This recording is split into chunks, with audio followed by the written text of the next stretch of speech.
안녕하십니까. 오늘 SYS 설용수 TV 방송을 시작합니다. 지난주에는 여러분에게 말씀드린 대로 바이든 미국 대통령 한국 나들이 이런 제목으로 포괄적 개념을 다뤘습니다. 그러나 오늘은 좀 더 구체적 내용을 여러분들에게 말씀드리기 위해서 한미 정상간 무엇을 주고받았나 이런 주제로 한번 말씀을 드려볼까 합니다. 그동안 바이든 대통령은 지난 20일 오후 5시경에 경기도 평택 바로 주변 오산 미 공군비행장에 전용기로 도착을 했고, 그로부터 평택 삼성 반도체를 찾았습니다.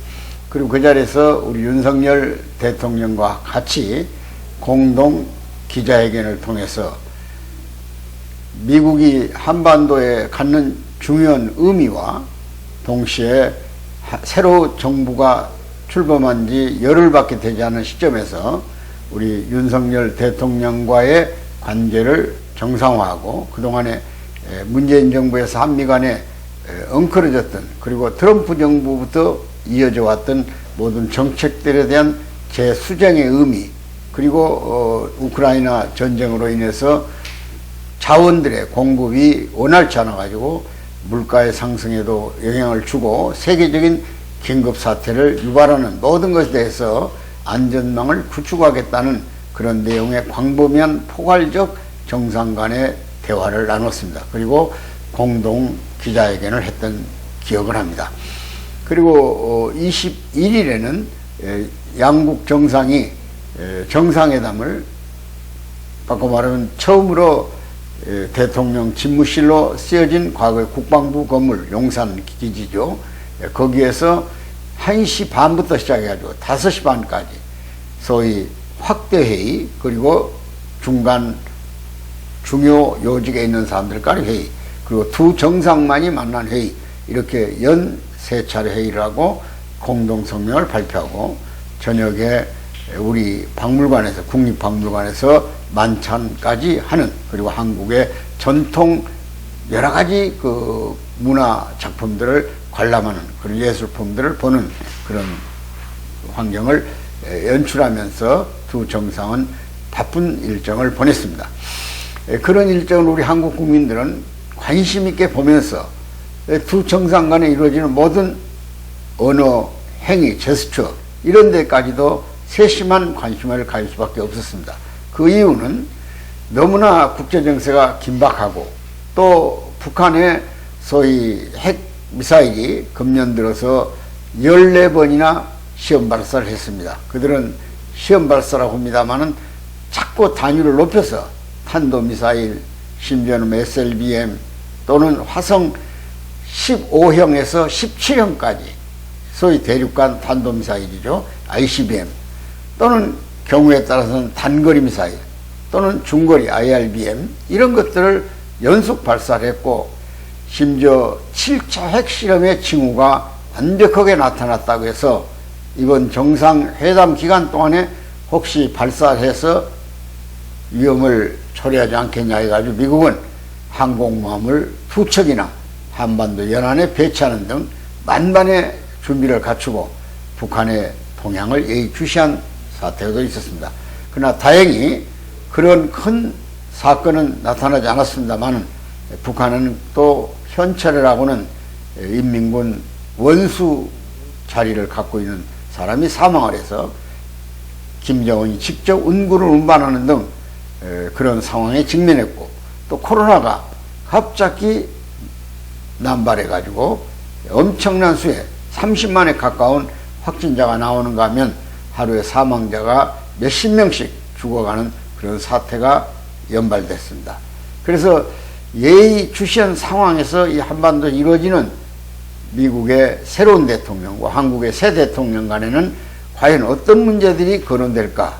수많은 문제가 거론됐습니다만 그 중에 크게 3가지로 요약하면, 첫째는 자원의 공급망을 원활히 하는 데서 한국이 IPEF라고는 소위 인도 태평양 경제 프레임워크, 그러니까 인도 태평양 연안에 있는 13개 나라들이 경제적 토대를 마련해서 자원을 안전하게 공급받고 또 공급하고, 그리고 더 나아가서는 서로 FTA보다 더 높은 단위의 성격에서 소위 경제 교류가 원활해지고 기술 동맹이 강화되고 또 서로 간의 무역을 원활하게 할 수 있는 관세, 조세, 심지어 그런 상황까지도 포괄적으로 동맹을 맺는 그런 경제동맹 관계를 맺는데 중점을 둔다고 그랬습니다. 그러나 우리나라만은 특히 북한 핵으로부터 위협을 받고 있기 때문에 그 핵 위협을 억제할 수 있는 억제 수단으로서의 소위 확장 억제 전략이죠.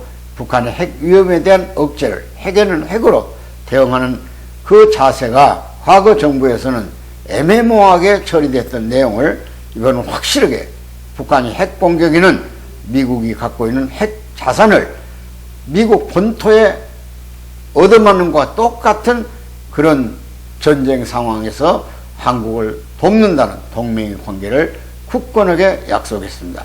바꿔 말하면 핵 확산 억제 전략이라는 거죠. 이런 문제에 구체적으로 합의를 했고, 그것을 구체화하기 위해서 경기도 오산에 있는 항공우주사령부죠. 항공우주국. 소위 영어로는 항공우주국을 소위 영어로 약자로 표현을 합니다만은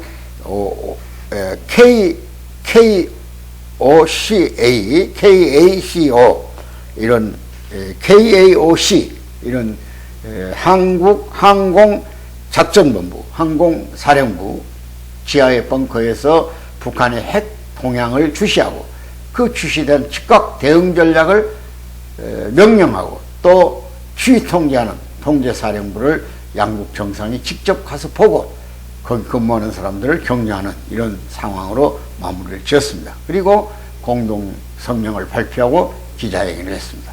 참으로 한국은 분단 지금 70년을 훨씬 넘기고 가는 이 세월에서 한국전쟁도 겪었고 그 후에 DMZ가 설정되고 소위 유엔군 사령부가 DMZ를 관리하면서 한국 영역으로 그 성격을 바꾸기도 하고 직접 북한과 대치 상황에서 북한은 91년 기본합의 때 남북한이 상호 핵을 폐기한다는 핵 확산 금지를 약속했지만 우리 한국에 와 있는 핵 분산병장에 와 있던 미국의 전술 핵무기는 전부 철수가 됐고 북한은 그것을 은폐해가면서 핵을 생산해가지고 핵 보유국이라고 자기들은 헌법에 명시하고 핵을 운반하는 수단으로서 미사일을 심지어 미국 본토를 공격하는 ICBM까지 개발해서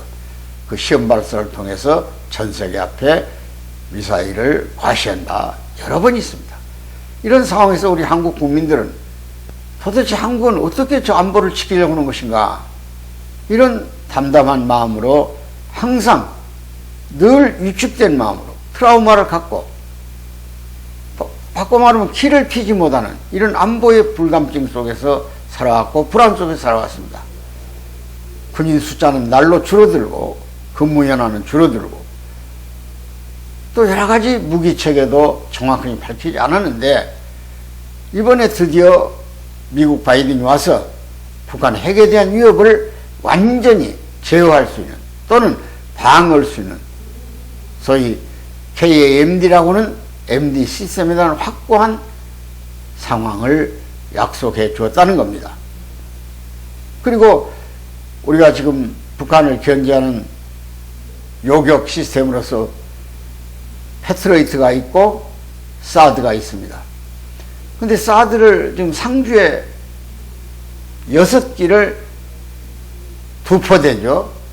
설치하고 있지만 그 포대가 정상적으로 가동이 안 되는 소위 컨테이너망 속에서 거기 근무하는 장병들이 생활하고 먹는 음식물까지도 일주일에 2번 정도 운반해주는 그런 불확실한 상황에 놓여 있습니다.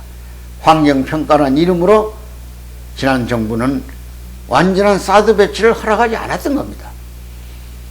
이것도 이번에는 정상적으로 배치하고, 우리가 이 미사일 관계에 대해 설명하자면 과거에 우리나라에 어네스트 존이라는 미사일이 있었습니다. 지대지 미사일이죠. 그와 같이 이제 미국의 그 미사일은 오래돼서 미국 본토로 실어가기도 했습니다만, 지금 한국이 개발한 미사일만 해도 현무 1, 2, 3, 4, 5까지, 우리도 극초 미사일까지 실험 성공을 했지 않습니까? 이것만 지금 실전에 배치된 게 약 4,000기가 있어요. 2000년대 말까지 지금 7,000기로 늘릴 예정입니다만은, 거리도 좀 대단히 장거리까지 보이돼 있어요. 근데 이게 다 전군 주요 지역에 다 배치되어 있습니다. 근데 거기에 대해서 아무 의의가 없어요. 그런데 오직 미국의 사드만은 중국이 그걸 견제하니까, 그 레이더망, 이게 레이더망이 정확하고 장거리를 보기 때문에 중국의 그 숨겨진 무기 체계가 밝혀질까 봐서 중국은 극도의 불안을 느끼고 있고, 또 그것 때문에 우리에게 경제적 보복을 험하게 했죠. 그러나 이제 이것도 안전하게 설치해서 경우에 따라서는 사드 같은 요격 체계를 더 확고히 해야 되는데, 그보다는 요격으로서만 끝날 게 아니라 우리가 주장해왔던 킬체인 시스템, 그러니까 북한의 미사일이 발사 조짐이 보이면 그 원산지를, 그 전초지를 파괴해버리는, 그래서 그 피해가 몽땅 북으로 돌아가는 그런 위험한 무기체계를 확실하게 미국의 전력자산으로서 핵에는 핵으로 확고한 억제 전력을 합의했다는 점이 대단히 큰 성과입니다. 두 번째 성과가 바로 경제동맹에서 말하는 IPEF라는 그 시스템을 우리가 가담을 했지 않습니까? 그것은 공급망의 자유로운 이동이에요. 우린 자원이 없는 나라입니다. 늘 자원에 의존해야 돼요. 우크라이나 때문에 지금 자원이 안 들어오고, 인도네시아 때문에 자원이 안 들어오고, 심지어 요소수 같은 거 중국이 수출 금지로 해가지고 얼마나 많은 모든 수송 차량들이 정지를 했습니까? 운반 수단이 중지됐잖아요. 지금 이 반도체에 들어가는 여러 가지 부품 중에도 중국의 의존도가 지금도 40% 가까이 있어요. 그 원자재죠, 일종의. 근데 이런 것들을 만일 중국이 공급망을 막아버렸을 때 다른 나라로부터 확보할 수 있는 유일한 길은 이런 소위 인도 태평양 연안의 경제 프레임워크라고는 공급망을 토대로 해서 자원 공급을 받지 않으면 수출길이 막혀버립니다. 생산이 불가능해요. 그래서 이번에 이런 확보로는 기구에 바이든이 출발한 일본에서 정식 출범을 했을 때 우리 윤석열 대통령이 화상으로, 비대면으로 참여 의사를 밝혔고, 확실히 거기에 중추국이 돼서 우리의 수출 전선에 이상이 없도록 하는데 큰 기여를 하게 됐다는 점입니다. 다만 이런 한미 관계가 돈독해지고 한미 동맹을 더 포괄적으로, 심지어 군사동맹에서 경제동맹으로, 심지어 기술동맹으로, 또 공급망, 원활한 공급망 확보를 위한 동맹을 강화했다면 우리에서는 상당한 성과를 거둔 거죠. 또 우리의 삶이 좀 풍요로워지고 안보가 안전해졌을 겁니다. 북한은 그대로 놔두면 기고만장해가지고 자기들만이 그 무기체계를 가지고 있는 줄 알아요. 인민들은 모르죠. 북한 인민들은 대단한 미국과 맞담배지는 나라인 줄 알고, 바이든이 2차례나 만나주고 그러니까 아주 김정은이가 대단한 거물이 된 것처럼 착각하고 있어요. 핵도 무기도 결국은 미사일도 다 돈입니다. 우리가 만들 능력이 없습니까? 우리도 일본 말할 것도 없죠. 우리도 지금 프루토늄을 다 확보하고 있어요. 1개월이면 우리 핵 생산 가능합니다. 미국의 핵 우산을, 미국의 전력 자산을 확보해 주고 있기 때문에 우리가 억제하고 있을 뿐이에요. 또 우리가 핵을 만들면 핵 확산이 돼요. 일본, 대만, 심지어 인도네시아, 인도까지, 지금 인도는 핵을 가진 나라입니다만은 그렇게 확산되면 전 세계가 핵 국가가 되는 거예요. 그러니까 우리의 평화는 핵 없는 평화를 원하는 거예요. 핵을 점점 축소시키면서 한반도에서부터 핵이 없는 평화를 만들어보자. 이게 지금 우리가 주장하는, 우리 통일도 평화롭게 하자. 그 통일을 어떻게 공동체 가치관을 지닐 수 있는 신통일 한국이라는 새로운 통일 방식을 강구하는 것도 그 의미가 그게 있는 거예요.